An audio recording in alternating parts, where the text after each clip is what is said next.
Hello everyone, welcome to our channel. आज हम लेकर आए हैं आपके लिए बायोलॉजी के PYQs। ठीक है, HPTGT के अंदर जो आपके क्वेश्चंस आए हैं उसको फर्दर थोड़ा और डिस्कस कर लेते हैं कि आप कैसे कौन से क्वेश्चंस हैं जो आपके प्रीवियस ईयर क्वेश्चन में आ चुके हैं, पेपर के अंदर आ चुके हैं, वो हम सारे के सारे आज डिस्कस करेंगे। ठीक है जी। तो let's start without wasting even a 1 minute. Let's start with your the very first question is a conserved structure is. ठीक है, फिर से अगेन मैं एक चीज कहूंगी कि जब भी आप कोई क्वेश्चन सॉल्व करते हैं, try to read the question carefully. सबसे पहले तो आप क्वेश्चन को बहुत अच्छे से पढ़िए। ठीक है, तो द कंजर्व्ड स्ट्रक्चर इज यानी कि एक सेल के अंदर, ये सबसे पहली बात तो ये आपका आया है सेल के अंदर से, तो ये कंजर्व्ड स्ट्रक्चर का मतलब है कि जो क्या है, कंजर्वेशन का काम करता है। प्लस जो कंजर्व्ड स्ट्रक्चर ऑटोमेटिकली जो क्या है, कंजर्व्ड है। फंक्शन तो बाद की बात है, एक स्ट्रक्चर भी जो ऑलरेडी कंजर्व्ड है आपके सेल के अंदर, वो कौन सा है? तो इसका आंसर है कॉन्ट्रैक्टाइल वैक्यूल। जब आप कॉन्ट्रैक्टाइल वैक्यूल पढ़ते हैं तो उसके अंदर आपको मेंशन किया होता है कि it is the kind of a conserved structure. तो it is a very direct question, इसमें कोई वो नहीं है कि कैसे सॉल्व करना है कैसे नहीं करना है। अगर आपको फिर भी लगता है कि कैसे करना है, तो देखिए सूडोपोडियम जो है वो एक फॉल्स फूट है जो काम करता है किसके लिए, आपके अमीबॉइड मूवमेंट के लिए। फ्लैजिला की बात करें अगर हम, तो ये लोकोमोशन में हेल्प करता है। तो एक कंजर्व्ड स्ट्रक्चर है जो कंजर्व्ड है। ठीक है, और उसका फंक्शन भी आगे क्या है, वैक्यूल के अंदर। Contractile vacuole is the part of आपका वैक्यूल के अंदर। ठीक है, और हम 4 तरह की वैक्यूल पढ़ते हैं इसके अंदर, sap vacuole, contractile vacuole, gas vacuole and then the food vacuole. ये सारे के सारे आपके कंजर्व्ड स्ट्रक्चर्स ही तो हैं। वैक्यूल क्या है, वो एक कंजर्व्ड स्ट्रक्चर है। ठीक है, तो इस हिसाब से आपका जो क्वेश्चन का आंसर बनता है वो है आपका contractile vacuole. Coming towards the next question is the incubation period of plasmodium vivax is. सबसे पहले तो आपको ये पता चल गया है अब कि ये क्वेश्चन आया कहां से है। ये आपका आया है जी मलेरिया यानी कि diseases, human disease and pathogens, उसमें से आपके क्वेश्चन आया है ये। ठीक है, और इसको हम क्या करते हैं, जब हम क्लासिफिकेशंस करते हैं हम उसके साथ ही इस चीज को बिल्कुल साथ पढ़ लेते हैं कि कौन सा ऑर्गेनिज्म है वो क्या करता है। आपकी 12th की बुक के अंदर इसकी पूरी की पूरी साइकिल दी हुई है, वहां पर मेंशन किया हुआ इतने ज्यादा डेज, मतलब कि इंक्यूबेशन पीरियड क्या है। तो इंक्यूबेशन पीरियड का मतलब क्या होता है कि जब इन्फेक्शन हुआ से लेकर जब आपके सिम्टम्स आए हैं, तो क्वाइट ऑब्वियस जो इसका इंक्यूबेशन पीरियड होगा वो कितना होगा, 14 डेज।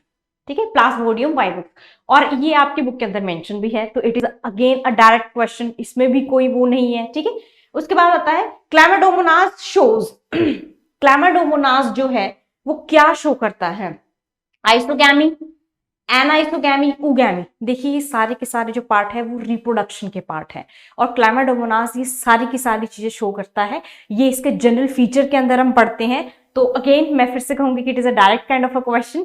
तो इसका आंसर है आपका ऑल ऑफ दीज। अगर आप ये 3 क्वेश्चन देखो तो ये डायरेक्ट क्वेश्चन है लेकिन बेसिक क्वेश्चन है। ऐसा नहीं है कि इसके अंदर आपको कोई चीज एडवांस लेवल पर करनी है, लेकिन ऐसा भी नहीं है कि बिल्कुल वो है। तो आपको क्या करना है, एनसीईआरटी बहुत ध्यान से पढ़नी है। ठीक है, उसके बाद अ ट्री फर्न इज, अब ये थोड़ा सा आपका मॉडरेट काइंड है। अगर आप उसको क्या करते हैं, अगेन फिर से बात आ जाती है रीडिंग के ऊपर। ठीक है, तो अ ट्री फर्न, एक ट्री फर्न, इसमें से ट्री फर्न कौन सा है?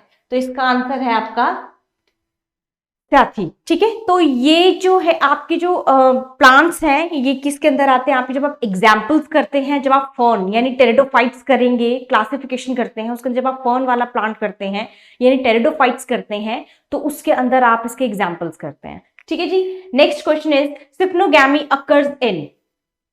सिप्नोगैमी क्या है, ये भी reproduction kind of a part है। ये भी सारा का सारा किसके अंदर होता है, ऑल ऑफ दीज, ये भी सबके अंदर होता है। ठीक है जी, उसके बाद क्योंकि मोनोकॉट होगा, डाइकॉट, ये क्या है, ये सारे के सारे आपके एंजियोस्पर्म के पार्ट है। ठीक है, और जिम्नोस्पर्म्स, तो ये सबके अंदर होता है। सिप्नोगैमी एंजियोस्पर्म्स और आपके जिम्नोस्पर्म्स दोनों के अंदर होती है। That is why it's answer is all of this. अब लैमिनेरिया क्या है, लैमिनेरिया का आप एक एग्जाम्पल है। ठीक है, तो लैमिनेरिया क्या है, एक्वाटिक हॉर्सटेल है, हॉर्नवॉर्ट है, लिवरवॉर्ट है या केल्प है? तो फिर से जब आप प्लांट क्लासिफिकेशन करके उसके अंदर देखेंगे, लैमिनेरिया क्या है, वो एक केल्प है। अभी तक ना इसमें से अगर मुझे ऑड वन आउट निकालना हो, ऐसा कोई क्वेश्चन आया नहीं है जिससे मुझे ये लगता हो कि मुझे इसमें ऑड वन आउट निकालना है। देखो, दो तरीके से बच्चे क्वेश्चन सॉल्व करते हैं, एक तो एलिमिनेशन मेथड से, ठीक है, और एक जब आपको उसके क्वेश्चन का डायरेक्ट आंसर पता तो फिर तो वो है ही। पर elimination method is the most acceptable और बहुत ज्यादा हाईली अडेप्टेड कह सकते हैं आप, या ऑप्टेड कह सकते हैं, क्योंकि इससे क्या होता है कि जब आप ऑप्शन को एलिमिनेट करते हैं तो आपको पता चल जाता है कि कौन सा आंसर करेक्ट है। एलिमिनेशन का मतलब है कि ये नहीं हो सकता, और क्यों नहीं हो सकता वो आपको पता होना चाहिए। और इन सारी चीजों के लिए एलिमिनेशन मेथड ऐसे काम नहीं करता है।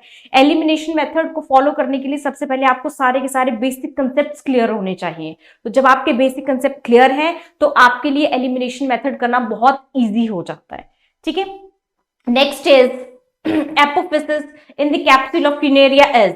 अब जब हम आप इसको रिप्रोडक्शन प्लांट वाला करते हैं, उसके अंदर एपोफिसिस आता है, and it is the lower part of the plant. तो ये लोअर पार्ट है, चाहे फ्यूनेरिया चाहे कुछ भी है, उसका ये लोअर पार्ट ही होता है। तो फिर से वही चीज है कि अगेन डायरेक्ट क्वेश्चन है, आपको भी समझ आ रहा है, इसमें कोई बहुत टफ क्वेश्चंस अभी तक ऐसा लगा नहीं है कि कोई आया। जैसे पिछले पार्ट में मैंने आपको डिस्कस किया कि क्वेश्चन को आप कैसे एलिमिनेट कर सकते हैं, यहां पर अभी ऐसा ऐसा नहीं आया, आगे आएगा तो will definitely do that.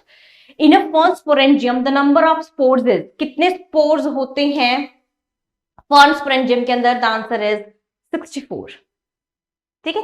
Okay, leafy gametophytes occur in, okay fine. मैं यहां पर कुछ ट्राई करते हैं एलिमिनेशन करने के।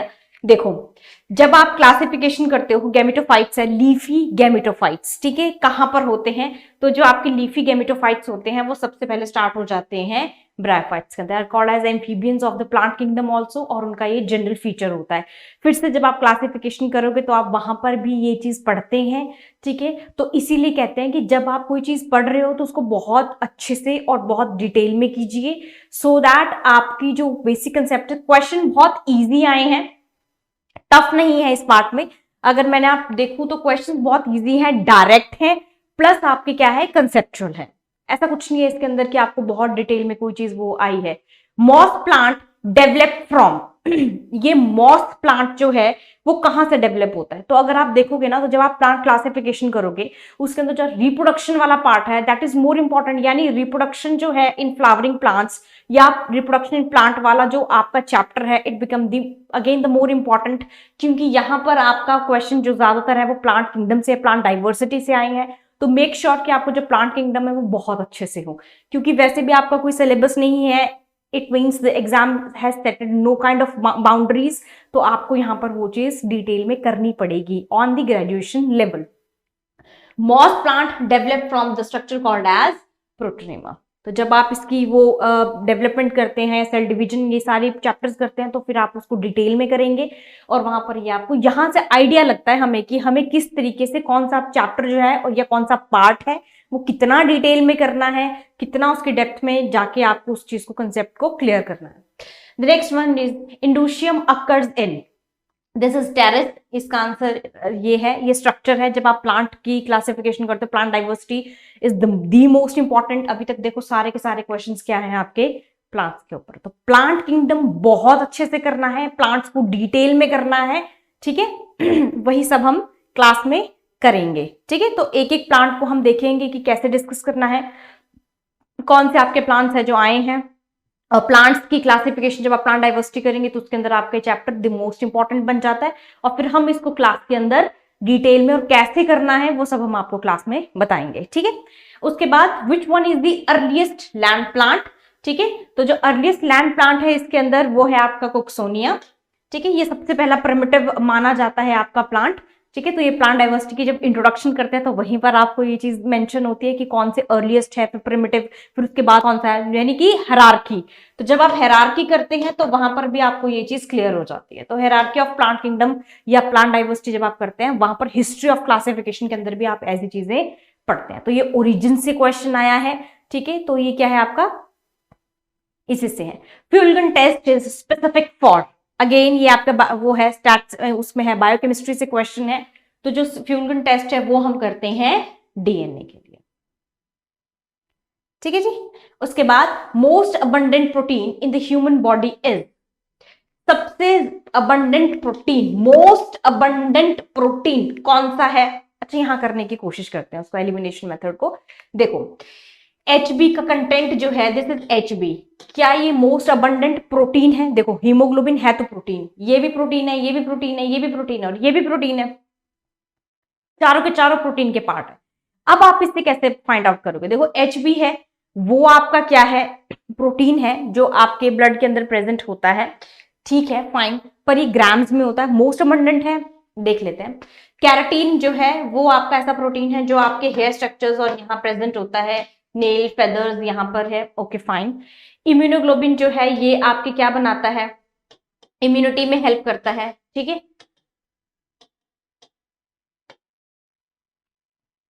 एंटीबॉडीज जो आपकी बनती है वहां पे इम्यूनोग्लोबुलिन्स आपके वहां आते हैं। कोलेजन प्रोटीन, कोलेजन प्रोटीन जो है वो आपका स्ट्रक्चरल प्रोटीन है। देखो इसको हम स्ट्रक्चरल प्रोटीन के अंदर पढ़ते हैं, ये आपका स्ट्रक्चरल प्रोटीन है, यानी कि आपकी बॉडी के अंदर क्या बनाता है? स्ट्रक्चर बनाता है और स्ट्रक्चर बनाने में हेल्प करता है। Collagen protein is the most abundant protein in human body. इन सबके कंपैरेटिवली अगर मैं देखूं तो सबसे ज्यादा जो प्रोटीन है that is collagen, because it is a structure protein. ये आपके स्ट्रक्चर बनाने में, बॉडी के स्ट्रक्चर बनाने में ये हेल्प करता है। तो फिर यहां से आपका क्वेश्चन, यहां पे you can use elimination method, वो भी तब जब आपको पता हो कि वो ऐसे है, ये यहां प्रेजेंट होता है, ये यहां प्रेजेंट होता है, उसके बाद हमने क्या किया? कोलेजन। तो अगर आप देख रहे हैं कि how I am solving the question as, मुझे पहले चारों ऑप्शंस का पता होगा तो ही मैं एलिमिनेशन मेथड कर सकती हूँ, ठीक है। इसलिए कंसेप्ट क्लियर होना और उसका ओरिजिन या उसका रिलेशन किसके साथ है वो पता होना बहुत जरूरी है, उसके बाद ही आप वो चीज कर सकते हो, ठीक है। Okay, next question is force for active water absorption. अगर फोर्स जो है वो कहां प्रेजेंट होता है? आपका वो प्रेजेंट होता है रूट्स के अंदर। अच्छा, इसका ऑप्शंस थे xylem, aerial parts, root and root hair. Root hair तो एब्जॉर्ब करते हैं पर फोर्स जो है वो रूट्स के अंदर होता है। तो रूट हेयर क्यों नहीं है? वो इसीलिए है क्योंकि रूट हेयर कहां प्रेजेंट होते हैं? आपके रूट्स के अंदर। और यहां पूछा गया है कि जो फोर्स है वो एक्टिव वाटर एब्जॉर्प्शन का, वो प्रेजेंट कहां होता है? तो वो प्रेजेंट होता है आपका रूट्स के अंदर। तो पहले क्वेश्चन को बहुत ध्यान से पढ़ना है, क्वेश्चन को ध्यान से पढ़ने के बाद ही, पहले क्वेश्चन को समझ लीजिए, क्वेश्चन को समझने के बाद ही आप ऑप्शंस पे जाइएगा।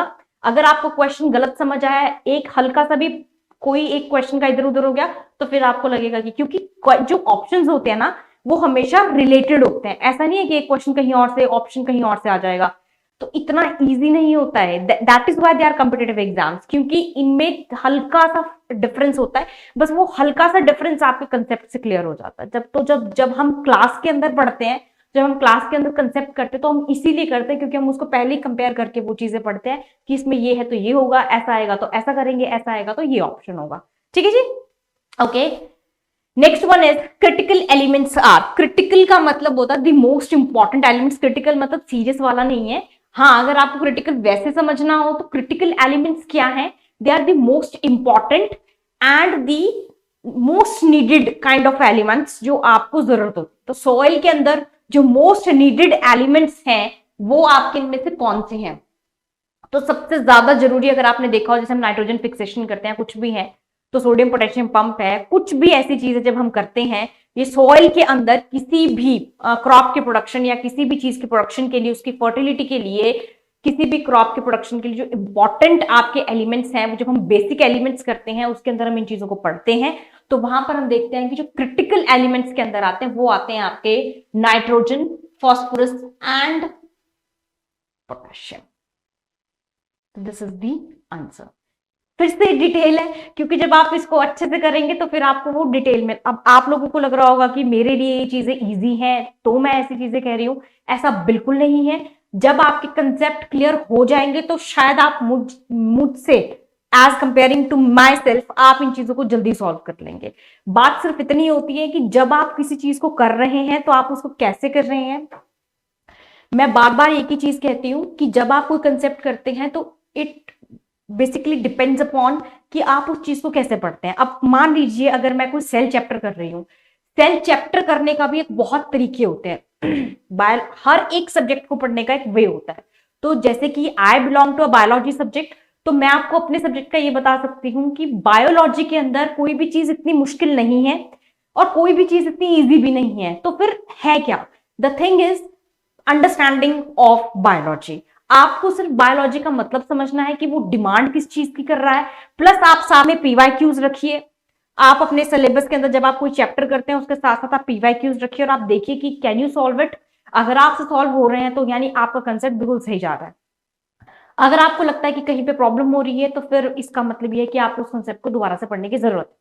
जब हम एनसीईआरटी वगैरह सब कुछ कर लेते हैं उसके बाद भी कई बार ऐसा होता है कि हम वो चीज नहीं कर पाते हैं। That is called as advance level. मैं पिछली वीडियो में भी आपको ये चीज बता चुकी हूँ और फिर से कह रही हूँ कि क्या पढ़ने से ज्यादा इंपॉर्टेंट होता है क्या नहीं पढ़ना है। और इन सारी चीजों के अंदर जब आपसे ये पता चल जाता है कि क्या नहीं पढ़ना और क्या उसके बाद जो बच गया वो क्या ही पढ़ना है, ऑब्वियसली वही पढ़ना है आपको। और फिर उसके बाद सेकंड स्टेप आता है कि जो आपके पास बच गया है पैटर्न उसको आपको कैसे करना है। ठीक है, तो उसके लिए आप फिर स्ट्रैटेजी बनाते हो। स्ट्रैटेजी बनाने के बाद फिर आप उस स्ट्रैटेजी को एक बार एनालाइज भी करते हो एक ही पार्ट के अंदर। जैसे आपने एक ही स्ट्रैटेजी बनाई उसको पहले एक क्वेश्चन के अंदर एक चैप्टर के अंदर कर लीजिए, उस चैप्टर को कीजिए, उसके बाद आप देखिए कि उससे आपसे कितने एमसीक्यू सॉल्व हो रहे हैं। ओपन टेस्ट होते हैं आज के टाइम पे, आपको गूगल के ऊपर भी बहुत सारे क्वेश्चंस मिल जाते हैं। अगर आपको लगता है इतना कुछ आप नहीं कर सकते तो we are over here to help you out. ठीक है, उसके लिए हम यहाँ बैठे हैं, आप हमसे कनेक्ट कर सकते हैं, आप हमसे बात कनेक्ट करके आप हमसे जो भी आपकी क्वेरीज है यू कैन आस्क देम। ठीक है, उसके बाद हम आपकी पूरी हेल्प करेंगे कि उसको गाइड करने में आपको पूरा वो हो, आपका सिलेबस कंप्लीट हो जाए। ठीक है, और हर चीज जो है वो आपकी डिटेल में हो जाए, डिटेल में भी हो जाए, कंसेप्ट भी क्लियर हो जाए और साथ में आपके क्वेश्चन प्रैक्टिस भी हो जाए। तो उसके लिए एक प्लेटफॉर्म चाहिए होता है आपको। ठीक है, तो we are over here to help you out. ठीक है, उसके बाद चलो मूविंग टुवर्ड्स योर क्वेश्चंस। तो next question is the substrate for photo respiration is, I think it should be glycolate. यहां पर आपका आएगा गाइकोलेट। ठीक है, the substrate for photo respiration is, ये आपका ग्रेजुएशन लेवल का है। ठीक है, ये क्वेश्चन आपको ग्रेजुएशन लेवल से आया है। तो इसको जब आप photo respiration in plants, respiration basically in plants करते हैं हम जब, तो वहां फोटो रेस्पिरेशन आता है तो वहां पर मेंशन होता है कि जो सबस्ट्रेट आपको चाहिए होता है दैट इज गाइकोलेट। हम ये चीजें वहां पर पॉइंट्स बनाते हैं, वन लाइनर्स बनाते हैं, ये है ये है ये रेलिवेंट है, ऐसे है, ये प्रोसेस है। तो पूरे प्रोसेस को जब आप करते हैं उसके बाद आपको पता चलता है कि ये वन लाइनर्स के अंदर आपको क्लियर हो जाती है ऐसी चीजें। तो सबस्ट्रेट, एंजाइम्स, वाइटामिन्स, मिनरल्स, आपको समझ आ रहा है, ये सारी चीजें इंपॉर्टेंट है। इंपॉर्टेंट के साथ साथ इनको डिटेल में करना भी इंपॉर्टेंट है, तो दोनों चीजों को ध्यान में रखना। ठीक है, उसके बाद विच सेल डज नॉट रिस्पायर, इसमें से कौन सा सेल है जो रिस्पायर नहीं करता। आरबीसी किसके लिए? ऑक्सीजन के लिए, सीव ट्यूब सेल के लिए, फिर और एपिडर्मल सेल्स। इनसे भी ज्यादा एक कॉर्क सेल है जो आपका रिस्पायर नहीं करता है। अब जो मेरी क्लास अटेंड कर रहे हैं उसके अंदर मैंने आपको मेंशन किया हुआ है कि जो कॉर्क सेल है it is called as dead cell, it does not, और डेड होगा तो डज नॉट रिस्पायर, इसलिए इसका आंसर बन जाएगा आपका कॉर्क सेल। और रॉबर्ट, जो आपका जो रॉबर्ट हुक है, उनकी इन्वेंशन भी कॉर्क सेल से ही थी, तो उन्होंने काम भी कॉर्क सेल के ऊपर किया and that was a dead cell. तो जब मैंने आपको सेल की हिस्ट्री वाला पार्ट करवाया है, जो बच्चे मेरी क्लास अटेंड कर रहे हैं उनको शायद इसका आंसर पता होगा, क्योंकि मैंने वहां मेंशन किया था कि जो कॉर्क सेल होता है that is called as dead cell, और वहीं से आपकी सेल की इन्वेंशन शुरू हुई है। तो जब मैंने हिस्ट्री करवाई है तो मैंने आपको वहीं पे ये चीज मेंशन की है, तो आप लोगों के लिए ये चीज इजी हो गई। तो ऐसे हम क्या करते हैं, कंसेप्ट क्लियर करते हैं, उसके बाद हमारा क्वेश्चन अगर आ भी जाए और हमें लगे कि हमने वो प्रैक्टिस नहीं किया है तो हम एलिमिनेशन मेथड यहां से कर सकते हैं। तो यहां पर वो एलिमिनेशन मेथड काम कर जाएगा क्योंकि हमने क्लास के अंदर ये चीज डिस्कस की हुई है। ठीक है, next one is respiratory question of protein is. ठीक है, तो प्रोटीन का जो रेस्पिरेटरी क्वेश्चन होता है वो मैं आपको बता देती हूँ, इट इज 0.9। ठीक है जी, तो ये ऑर्गेनिक मैटर के लिए होता है। ठीक है, वो आपका फैट्स के लिए होता है and this is for your carbohydrates. तो फिर ये आपका फिर से एलिमिनेशन मेथड है जहां पर हम रेस्पिरेटरी क्वेश्चन करते हैं, और डायरेक्ट क्वेश्चन है। फोटो रेस्पिरेशन जब आप करेंगे वहां पर रेस्पिरेटरी क्वेश्चन मेंशन्ड होता है, तो वहां से आपका ये आंसर है। ठीक है, उसके बाद और देखो जितने मैंने क्वेश्चन किए ना, majority of the questions are from plant diversity. तो प्लांट्स और plant diversity on the graduation level are the most important topic, तो बहुत ध्यान से करना, बहुत अच्छे से करना। The short day plant is again from the plant, ये आपके फिर से short day long day plant वाला कंसेप्ट उसके अंदर से है, and the question is cotton. इसमें आप क्या करते हो, ये वो टॉपिक, ये आपका कंसेप्ट है, टॉपिक है जिसके अंदर आप एग्जाम्पल्स प्लस आप इसका कंसेप्ट करते हो कि शॉर्ट डे प्लांट्स कौन से होते हैं, लॉन्ग डे प्लांट्स कैसे होते हैं, उसके अंदर फिर हम नीचे एग्जाम्पल्स भी करते हैं। तो वहां से हम ये निकाल सकते हैं कि the cotton is the short day plant. ठीक है, which of the following classes exhibit polymorphism. ठीक है, polymorphism, poly means number of, n number of morphism changes. ठीक है, तो पॉलीमॉर्फिज्म इसमें से कौन सा होता है, इट इज हाइड्रोजो। ये आपका एनिमल किंगडम से आता है। अब एक क्वेश्चन आके आपका एनिमल किंगडम से आया है। ठीक है, ओके, लिम्बलेस एम्फीबियन, इसमें से लिम्बलेस वो ऐसा एम्फीबियन जिसके पास लिम्स नहीं होते हैं, एंड द आंसर इज इक्थोपिस। तो फिर ये फिर से again it is a kind of a direct question. ठीक है, बहुत इजी क्वेश्चंस हैं, आप देख सकते हैं, you anybody can do that. ऐसा कुछ नहीं है कि आप में से कोई, किसी को ये नहीं आता, किसी को तो सारा सारा क्वेश्चन पेपर आता होगा। इट हार्डली मैटर्स, ये कोई वो नहीं है कि ये टफ है, ये इजी है, ये मॉडरेट है। ये तो हम अपने हिसाब से एक क्वेश्चन को जज करते हैं कि it is easy, it is moderate, it is difficult. When you know each and every concept, आपके लिए हर चीज इजी हो जाती है, and when you don't know each and every subject, तो आपके लिए इजी क्वेश्चन भी डिफिकल्ट बन जाता है। तो it is our mentality and our perception कह सकते हो, आप कुछ भी कह सकते हो कि हम किस चीज को कैसे देख रहे हैं, that depends and that matters a lot. और वही चीज डिपेंड करती है आपके क्वेश्चन पेपर के अंदर भी। ठीक है, तो आप कैसे इस क्वेश्चन पेपर ले रहे हैं, आपने कैसे पढ़ा है, वो कैसे प्रेजेंट हुआ आपके सामने, बस इसी के बीच में जब डिफरेंस होता है तभी हमारे कंपिटेटिव एग्जाम में बस वो फर्क हो जाता है कि हम उसको क्वालिफाई कर पाते हैं या नहीं कर पाते हैं। ठीक है, और प्रैक्टिस से कुछ भी हो सकता है, प्रैक्टिस से कुछ भी। ठीक है, okay, the outer covering of cartilage is called as, cartilages जब हम करते हैं उसके अंदर ये बोन स्केलेटन वाला है, इसकी जो बाहर की कवरिंग होती है इसको हम पेरिकॉन्ड्रियम कहते हैं, आउटर कवरिंग लेयर जो होती है उसकी। ठीक है, next question is earthworms reproduce primary. ये तो क्लास 12 से भी आपका वो क्वेश्चन आया हुआ है, बहुत इजी डायरेक्ट क्वेश्चन। जो अर्थवॉर्म्स है they reproduce by cross fertilization, direct question है। ठीक है, मेंशन कर रही हूं। अब मुझे फिर से कह रही हूं, बट कुछ स्टूडेंट्स को ये लगता है कि ये आया कैसे है। ठीक है, तो ये आया ऐसे है कि आपको जो है वो चीजें क्या होंगी, आपकी चीजें जो है वो जब कंसेप्ट क्लियर होगा तो आप भी मुझसे जल्दी कर लोगे, I am sure. Okay, last question for the video is cud chewing animals are called as. जो कट च्यूइंग एनिमल्स होते हैं ना उनको हम रूमिनेंट्स कहते हैं। जब ये सारे किंगडम, एनिमल किंगडम हम करेंगे उसके अंदर मैं हमेशा वहां मेंशन करती हूँ कि इसको और क्या कहते हैं, इसको और क्या कहते हैं, एंड आई ऑलवेज ट्राई कि मैं आपको सारे के सारे कंसेप्ट और जितना कंसेप्ट कर रहे के साथ साथ आपके जो क्वेश्चंस हैं या उसके जो मोस्ट एक्सपेक्टेड क्वेश्चंस हैं वो साथ साथ आपको क्लास के बीच में बता दूं कि यहाँ से अगर क्वेश्चन बनेगा तो कैसे बनेगा, यहाँ से अगर क्वेश्चन आता तो आपको कैसे अटेम्प्ट करना है। तो ये सब कुछ हम क्लास के अंदर करते हैं। ये क्वेश्चंस आपके लिए बहुत ईजी हो जाएंगे, ट्रस्ट मी, बहुत ईजी हो जाता है जब आपके कंसेप्ट बहुत अच्छे से क्लियर हो जाते हैं। तो अगर आप चाहते हैं कि आपके कंसेप्ट क्लियर हो जाएं एंड जिनको ये चीजें बहुत अच्छे से आती हैं उनका रिवीजन हो जाएगा, तो you people always need a platform, we always need a platform जहां पर हम चीजों को क्या कर सके, कोलैबोरेटेड फॉर्म में एक अच्छे से हमारा रिवीजन हो जाए। तो ठीक है, अगर आप सब चाहते हैं कि ऐसा कुछ हो और आप चाहते हैं कि आपका एग्जाम बहुत अच्छे से हो जाए तो join us in our classes.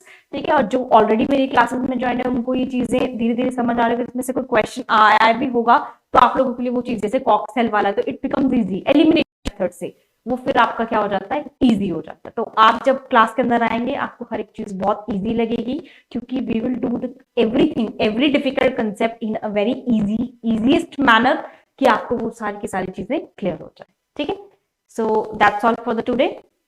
Thank you and have a nice day, and all the best for all the people who are preparing for HPTGT. Thank you.